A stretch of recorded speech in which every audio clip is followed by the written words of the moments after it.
अस्सलाम वालेकुम व्यूअर्स, मैं हूं समीना पाशा। बड़ी अहम ख़बरें हैं जो पिछले 3-4 दिनों में डेवलपमेंट्स हुई हैं, उनके ऊपर बात करना बड़ा ज़रूरी है। सबका अहाता ना भी हो सका, कोशिश होगी कि 2-3 ख़बरों पर ज़रूर बात हो जाए इस वीलॉग में, और इंशाल्लाह फिर आगे जो अगले 2-3 दिन चलेंगे हमारे वीलॉग्स, तो उसमें फिर उन बाकी ख़बरों पर भी बात होगी, क्योंकि अब ये ख़बरें ऐसी हैं जिन पर रोज़ाना की बुनियाद पर अपडेट है। जिसमें सबसे पहले तो जाहिर है कि अरशद शरीफ शहीद कत्ल केस है, जिस पर फाइनली कुफ्र टूटा खुदा खुदा करके और सुप्रीम कोर्ट ने सुओ मोटो ले लिया। इस पर रोज़ाना की बुनियाद पर अब समाअत हो रही है और अब सारी नज़रें जो हैं वो सुप्रीम कोर्ट पर लगी हुई हैं। इस केस में अब तक की जो पेशरफ्त है और जो सुप्रीम कोर्ट की अभी तक की कार्रवाई है वो कितनी हौसला अफजा है, उसके कौन से पॉजिटिव पॉइंट्स हैं और कौन से नेगेटिव पॉइंट्स हैं, वो मैं आपको बताऊंगी। उसके साथ साथ थोड़ा सा एक और अहम जो मामला रहा वो ये कि इमरान खान साहब ने जनरल बाजवा के हवाले से कुछ इंकशाफात किए, कुछ इल्ज़ामात भी आयद किए, तो दूसरी जानिब जनरल बाजवा ने भी एक सोर्स के थ्रू एक सहाफ़ी तक अपने जवाब जो है और रद्द-ए-अमल पहुँचाया है, और वो भी अब ज़ाहिर मंज़र आम पर आ चुका है, तो उसके ऊपर भी थोड़ी बातचीत चल रही है। उसका भी थोड़ा सा जायज़ा लेंगे कि वो रद्द-ए-अमल कितना हक़ाइक़ पर मबनी दिखाई देता है। और इसके अलावा 2-3 अहम ख़बरें और भी हैं, जैसे कि इसहाक डार साहब की सदर मुमलिकत से एक और अहम मुलाकात हुई है, तो उसमें क्या तय पाया है ये भी आपको बताएंगे। और फिर सुलेमान शहबाज की वापसी और घड़ी का जो मामला है तोशा खाना वाला, उसकी एक और ऑडियो लीक भी सामने आ चुकी है। तो देखते हैं अब इनमें से कितनी ख़बरों का अहाता आज हो सकता है। सबसे पहले बात करूँगी जी मैं अरशद शरीफ शहीद के बारे में। सबको इंतज़ार था, फाइनली बड़ी डिले के बाद ही सही, लेकिन सुप्रीम कोर्ट ऑफ पाकिस्तान ने इस पर सुओ मोटो ले लिया। चीफ जस्टिस अता बंदियाल ने इस पर जो महकमे थे मुतल्लिका उन सबको लाइन हाजिर किया और बाकायदा समाअत हुई। अरशद शरीफ शहीद की वालदा मोहतरमा, जिनके बारे में मैं ऑलरेडी कह चुकी हूँ कि मतलब वो खातून एक्सेप्शनल खातून है, अल्लाह उनको और हौसला दे। और यकीनन ऐसी ही माएँ होती हैं जिनके वतन से अरशद शरीफ शहीद जैसे बेटे पैदा होते हैं, जो ख़ुद माँ इतनी अज़्म हिम्मत और इस्तकामत का कोई पहाड़ नज़र आती है। व्हील चेयर पर एक बुज़ुर्ग खातून का और शहदा की वारिस खातून का सुप्रीम कोर्ट में आना और इंसाफ का तलबगार होना, ये बज़ाते ख़ुद एक इतना स्ट्रॉन्ग और जिसको कहते हैं ना एक पावरफुल इमेज था कि जिसने यकीनन ना सिर्फ चीफ जस्टिस को, कमरा अदालत में मौजूद तमाम लोगों को, बल्कि इस मंज़र को देखने वाले तमाम ही लोगों को हिला कर रख दिया। एक दफ़ा फिर से शहीद की याद ताज़ा हो गई, एक दफ़ा फिर से वो ज़ख्म जो हैं वो फिर से हरे महसूस होने लगे, और फिर से इस माँ की तकलीफ़ का एहसास होने लगा कि जो इंसाफ के लिए सबसे बड़ी अदालत के सामने खड़ी थी।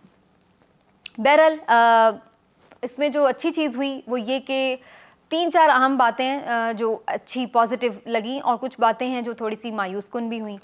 अच्छी बातें ये हैं कि फ़ाइनली सुओ मोटो ले लिया चीफ जस्टिस ने। अच्छी बात यह है कि चीफ जस्टिस ने जो पहले JIT बनी हुई थी उसकी जो एक रिपोर्ट आई थी उसके ऊपर भी कहा कि इसमें बड़ी इम्पॉर्टेंट इन्फॉर्मेशन है और इसकी बुनियाद पर जो है वो तहकीकात को आगे बढ़ाया जाए और बढ़ाया जा सकता है।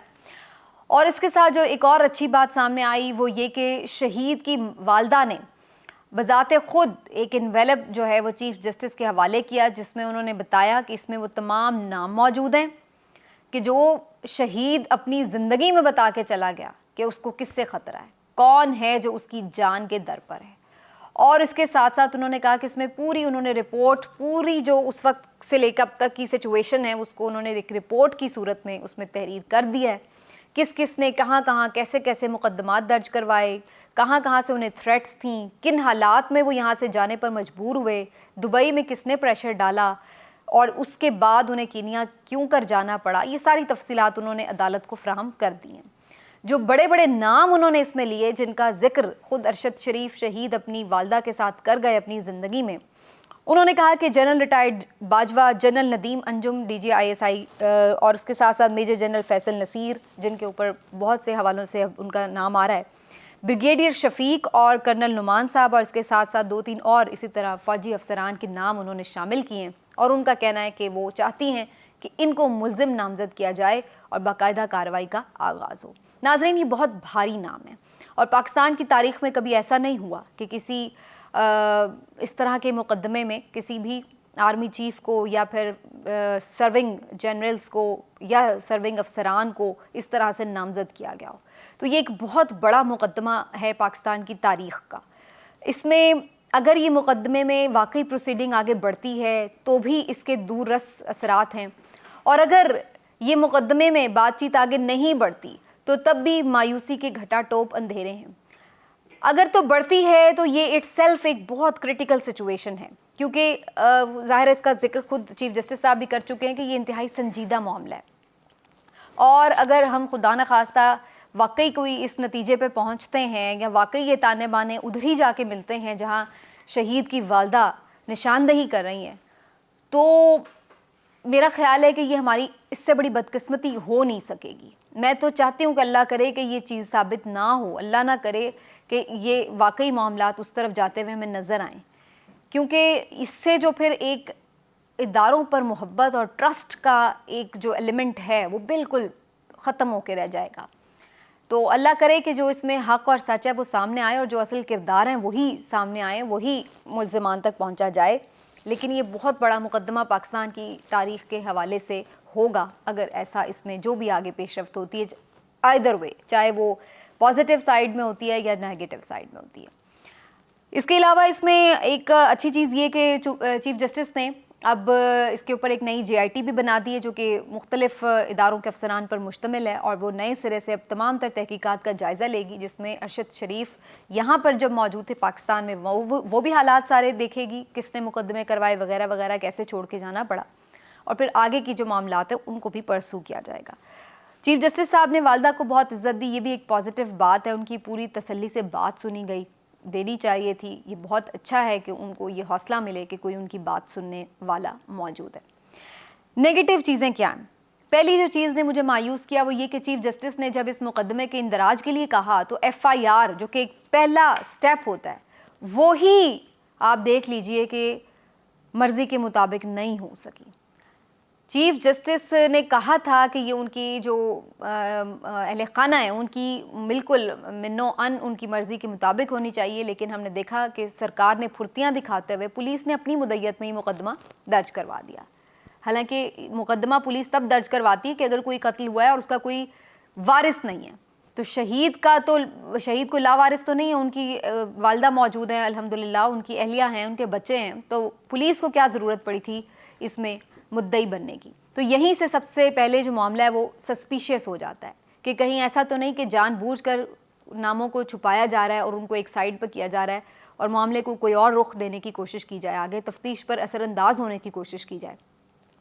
और ये कोई पहली दफ़ा नहीं है, हम देख चुके हैं शाहजेब कत्ल केस में, हम देख चुके हैं रेमंड डेविस के मामले में देख चुके हैं, फिर इसी तरह से वो जो MP थे बलूचिस्तान असम्बली के जिन्होंने एक वार्डन को कुचल दिया था, तो उसके मामले में तो हमने ऐसे कई मुकदमा देखे हैं कि जो बासर ताकतवर शख्सियात हैं वो किस तरह मक्खन में से बाल की तरह निकल जाती हैं, और कभी तो दबाव डालकर, कभी पैसे का लालच देकर, और कभी हालात तंग करके जो शहीद या जो भी लवाहिकीन होते हैं उनको किसी भी तरह से दस्तबरदार करवा लिया जाता है मामलात में। तो कहीं खुदा न खास्ता ऐसी कोई सिचुएशन ना बन जाए, ये एक ख़दशा है इस FIR के दर्ज होने के बाद। दूसरी जो चीज़ है वो ये कि जो इतने बड़े नाम हैं उनके हवाले से कोई हौसला अफजा रिमार्क्स उस तरह से सामने नहीं आए कि जिसमें चीफ जस्टिस ने कहा हो कि जो हूसो एवर, कि भाई किसी का भी नाम है, जो मुजरिम है सो है, मुल्जिम है तो है, और ये एक ऐन इस्लाम के उसूल के मुताबिक चीज़ है। उसमें कोई भी दुनिया में इस्लाम के मुताबिक कानून से बालातर तो नहीं है, तो फिर जो भी है उसका नाम भी होना चाहिए दर्ज, और उसके हवाले से उसी तरह से फिर कानूनी प्रोसीडिंग भी होनी चाहिए जैसे कोई भी आम शख्स को आप नामजद करें। इसका मतलब ये नहीं है कि कोई ताकतवर शख्स है तो उसके लिए सबके पर जलने लगें और कोई उसके हवाले से हम ना बात कर सकें। तो मुझे बज़ाहिर ये लग रहा है कि ये एक सुओ मोटो हुआ है, ये तो अच्छी चीज़ है, लेकिन मुझे नहीं लग रहा है कि इस मामले में बहुत हद तक इंसाफ हो सकेगा या वरसा के इत्मीनान तक इंसाफ हो सकेगा। अल्लाह करे चीफ जस्टिस साहब को अल्लाह इतनी तौफीक दे, लेकिन जो पाकिस्तान की अभी तक की हिस्ट्री अदलो इंसाफ की, उसकी बुनियाद पर तो ऐसा बज़ाहिर नज़र नहीं आता। लेकिन यह है कि कम से कम ट्रायल शुरू हुआ है तो बहुत सारी चीज़ें छुपी हुई सामने ज़रूर आएंगी। अगर मुल्ज़िमान कैफ़रे किरदार तक ना भी पहुँचेंगे तो बेनकाब ज़रूर हो जाएंगे। खुल के वो चीज़ें डिस्कस ज़रूर हो जाएंगी, वो सवालात के जवाबात ज़रूर मिल पाएंगे जो कम अज़ कम अभी तक डिस्कशन में ही नहीं आ रहे। तो ये तो मामला है अरशद शरीफ शहीद के हवाले से, जिसके ऊपर देखते हैं आने वाले दिनों में क्या होता है, अपडेट आपको करते रहेंगे। अब थोड़ी मैं बात कर लेती हूँ जनरल बाजवा के इल्ज़ामात के हवाले से। खान साहब ने उन पर बातें की कि जी वो डबल गेम खेल रहे थे और उन्होंने बहुत सारे मामलात में उनको बड़ा धोखा दिया। तो जनरल बाजवा के भी कुछ उन्होंने सोर्सेस के थ्रू मंसूर अली ख़ान साहब को अपने सारे जवाब भेजे और उन्होंने फिर अपने एक वीलॉग में उनको सारा इस्टेब्लिश किया। तो पहले तो ये भी बड़ा अनयूजुअल है कि कोई इस तरह से आकर जो है वो अपने मामलात पर रद्द-ए-अमल इस तरह से दे रहा है, तो ये भी एक अजीब सा ही लगा।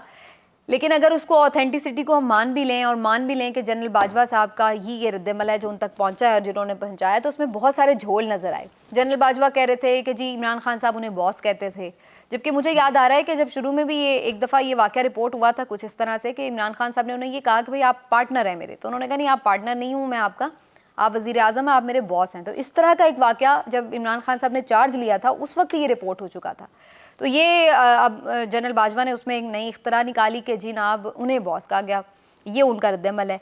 दूसरी जो चीज़ है कि जो जनरल बाजवा ने कही वो ये कि जनाब एक्सटेंशन उन्हें ऑफ़र की गई तो उन्हें तो पता ही नहीं था, उन्हें मीडिया के थ्रू पता चला।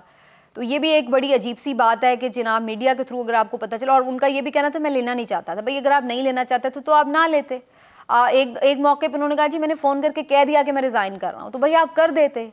मतलब आपको ये तो वही मुझे अल्ताफ़ हुसैन याद आ गए, उनका ये रिएक्शन सुन के, जो कहते थे ना कि मैं बस आज से MQM की क़यादत छोड़ रहा हूँ, तो सारे जो आगे कारकुन बैठे थे वो रोने धोने लग जाते थे, नहीं भाई नहीं, नहीं भाई नहीं, प्लीज़ भाई आप नहीं जाएं। तो वो जनरल बाजवा के साथ भी यही हुआ, उन्होंने कहा मैं बस क्या आर्मी चीफ नहीं रहूँगा, नहीं नहीं सर आप ना जाएं, और सारे जनरल जो थे उनके पास पहुँच गए कि नहीं सर आप नहीं। भाई अगर आपने जाना था तो आप जाते, आपको कौन रोक सकता था। तो ये एक अजीब सी बात थी कि कभी एक्सटेंशन भी किसी को ज़बरदस्ती दी जा सकती है कि नहीं आप बाउंड हैं जी काम करने के लिए। ये तो एक अजीब सी मुझे बात लगी कि ऐसी कौन सी मजबूरी आ गई थी कि जिसने उनके पाँव पकड़ लिए थे। अगर वो जाना चाहते थे तो वो जा सकते थे। और दूसरी एक्सटेंशन के वाले से भी उन्होंने कहा कि जी परवेज़ खटक साहब के थ्रू मुझे पैगाम पहुंचाया गया। फिर मैंने उन्हें कहा कि अच्छा आप ISI के हेडक्वार्टर आएँ, वहाँ पर टेलीफोन सीक्रेट लाइन से मेरे से बात करें। भाई अगर आप इंटरेस्टेड ही नहीं थे तो आप उन्हें सीक्रेट लाइन पर बुला बुला के बातें क्यों कर रहे थे। तो ये भी एक बड़ा अजीब सा तज़ाद नज़र आया उनकी बात में। फिर उन्होंने एक और बात की कि जी इमरान खान साहब को तो आदत ही पड़ गई थी इस हुकूमत को कि इनके सारे काम हम करें, तो हम कब तक बोझ उठाते और ये वो। अच्छा जी चलिए अगर ये बात मान भी ली जाए तो मेरा तो फिर बड़ा एक सिंपल सा इस पर क्वेश्चन ये है कि अगर सारे जो काम हुकूमत चला ही फ़ौज रही थी उस वक्त और सारा बोझ इदारे पे आ गया था, तो भाई आप लोग तो कहते हैं कि वो अच्छी चल ही नहीं रही थी हुकूमत, तो फिर इसका मतलब है वो सारी गलतियां जो हैं वो फिर क्या आप लोगों के ज़िम्मे डाल दी जाएं। और अगर हम ये मान लें कि वो हुकूमत बड़ी अच्छी चल रही थी और उसमें जो अच्छे काम हो रहे थे वो सब फ़ौज कर रही थी या इदारा कर रहा था या जनरल बाजवा कर रहे थे, तो फिर उस पर सवाल ये बनता है कि पिछले 6-8 महीने से फिर ये मईशत का हाल क्यों है। फिर अभी भी आप मौजूद थे 6-8 महीने से, 13 की 13 सियासी जमातें, ज़ीरक और समझदार और तजर्बाकार सियासतदान भी मौजूद थे।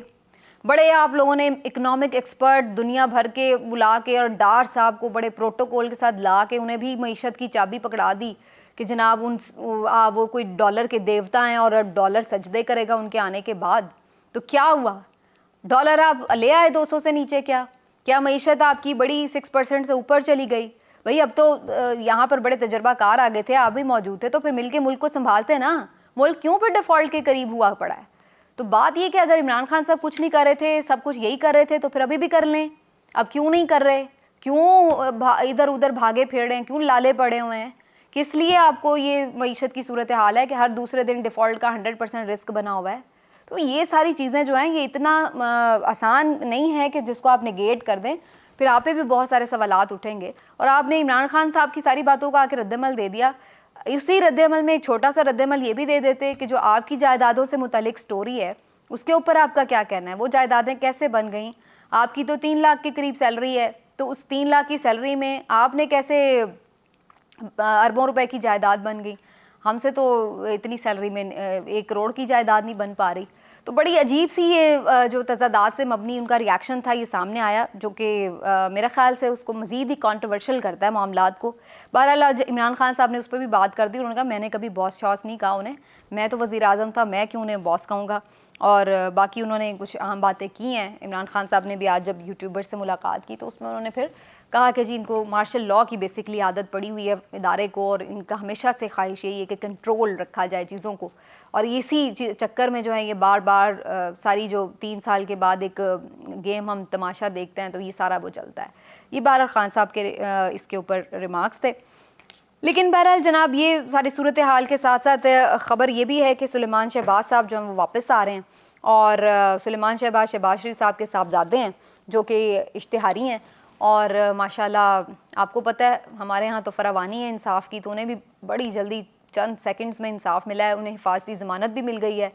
तो बस आपको आपके मामलात सेटल होने चाहिए, फिर उसके बाद हर चीज़ आपके लिए अच्छी अच्छी हो जाती है। तो वो भी अब वापस आ जाएंगे। सुलेमान शहबाज वो मरकज़ी किरदार गर्दाने जाते हैं जो शरीफ फैमिली के लिए सारी जो मनी लॉन्ड्रिंग है उसके हवाले से मुबैना तौर पर वो सारी चीज़ों को मैनेज करते रहें। तो अब वो खैर से वापस आ रहे हैं अपनी 4 साल खुद साख्ता जिला वतनी ख़त्म करके। और उसी दौरान हमने देखा है कि एक ऑडियो लीक आ गई है जिसमें खान साहब की अहलिया मोहतरमा मुबैना तौर पर जुल्फ़ी बुखारी साहब से कह रही हैं कि भाई घड़ियाँ जो हैं वो पड़ी हुई हैं, कुछ खान साहब के यूज़ में नहीं है, तो उन्हें आप बेच दें। तो वो कह रहे हैं कि जी मुर्शद हो जाएगा। अच्छा, इस ऑडियो से मुतालिक जो मैंने पहला मेरा रिएक्शन है, मुझे तो ऐसे लग रहा था कि ऑडियो ठीक है, जो सच्ची बात है। लेकिन मुझे ये नहीं समझ में आई कि ऑडियो तो ठीक है लेकिन इसमें कंट्रोवर्शियल क्या है, गलत क्या है। वो तो पहले से ही कह चुके हैं कि घड़ियाँ थी, उन्होंने बेची, तो अब इसमें कौन सी ऐसी नई बात है कि जिसके ऊपर कहा जाए कि कोई बड़ा तहलका मच गया या कोई गैर कानूनी बात हो रही है। भाई एक बंदे ने घड़ियाँ लीं, 4 माह का टाइम देता है उसको आइन कि भाई आप उसमें कानून के मुताबिक कि भाई आप उसके अंदर जो है वो पेमेंट कर दें। उन्होंने 4 माह के अंदर पेमेंट भी कर दी। जब उन्होंने ख़रीदी थी तो 20% वाला कानून था, तो उन्होंने 20% पेमेंट भी कर दी। उसके बाद उन्होंने उसको जब बेचा तो उन्हें कोई 3 करोड़ का उसके ऊपर मुनाफा हुआ। उसके ऊपर जो gain tax, capital gain tax बनता था, वो टैक्स जो है वो उन्होंने FBR में पे कर दिया, उसकी रसीदें मौजूद हैं। तो इस सारे चक्कर में चोरी कहाँ पे हुई है, या मुझे ये समझ नहीं आ रहा कि गैर कानूनी बात कौन सी है, बेज़ाब्तगी कहाँ पर हुई है, ये समझ नहीं आ रहा। अलबत्ता ये जो घड़ियों की बार बार की स्टोरी है, इसमें बहुत सारी तज़ादात हमें दूसरे एंगल से ज़रूर नज़र आ रहे हैं कि जनाब कभी कहते हैं कि जी वो उमर फ़ारूक ने ख़रीदी और फ़राह गोगी ने उसे बेची। अब कह रहे, अब ये जो ऑडियो है उससे ये साबित हो रहा है कि पता नहीं जुल्फ़ी बुखारी बेच रहे थे। और उसके साथ साथ ये भी नहीं इसमें समझ में आ रहा है कि शफ़ीक साहब, पहले कहा गया कि शफ़ीक साहब ने ख़रीदी है, और शफ़ीक साहब का अब डिनायल आ गया कि जी मैंने कोई घड़ी नहीं ख़रीदी। तो वो मतलब स्टोरी जो है वो कुछ बन नहीं पा रही है। कोशिश शायद की जा रही है कि स्टोरी बनाई जाए, लेकिन अभी तक तो उसमें काफ़ी झोल नज़र आ रहे हैं। लेकिन जो ऑडियो है वो मुझे बहरहाल समहाउ पता नहीं ठीक लग रही है। लेकिन इसमें मुझे कोई कंट्रोवर्शियल बात समझ में नहीं आई कि अगर भाई किसी की घड़ी है एक्स्ट्रा पड़ी है, वो बेचना चाहता है, वो उसकी मर्ज़ी है। अगर तो कोई गैर कानूनी काम हुआ है तो ठीक है भाई, आप बात करें उसके ऊपर। तो ये सारी सूरत हाल है। लेकिन ये लीक्स का सिलसिला ये ज़रूर इंडिकेट कर रहा है कि अभी कार्रवाई खान साहब के ख़िलाफ़ ख़त्म नहीं हुई है। आज़म सवाती साहब का अभी तक रिटेन रहना, शहबाज गिल साहब पर एक और FIR का दर्ज होना, खान साहब के हवाले से FIR दर्ज का ना होना और उनकी नई ऑडियो लीक आना, ये सब चीज़ें ये इंडिकेट कर रही हैं कि अभी सब कुछ तब्दील नहीं हुआ और हवाओं का रुख अभी बदला नहीं है खान साहब के लिए। तो ऐसा लग रहा है कि अभी स्ट्रगल उनकी मज़ीद आगे चलेगी। आज के लिए नाज़रीन इतना ही, फिर मिलेंगे। अपना ख्याल रखिए। अल्लाह हाफ़िज़।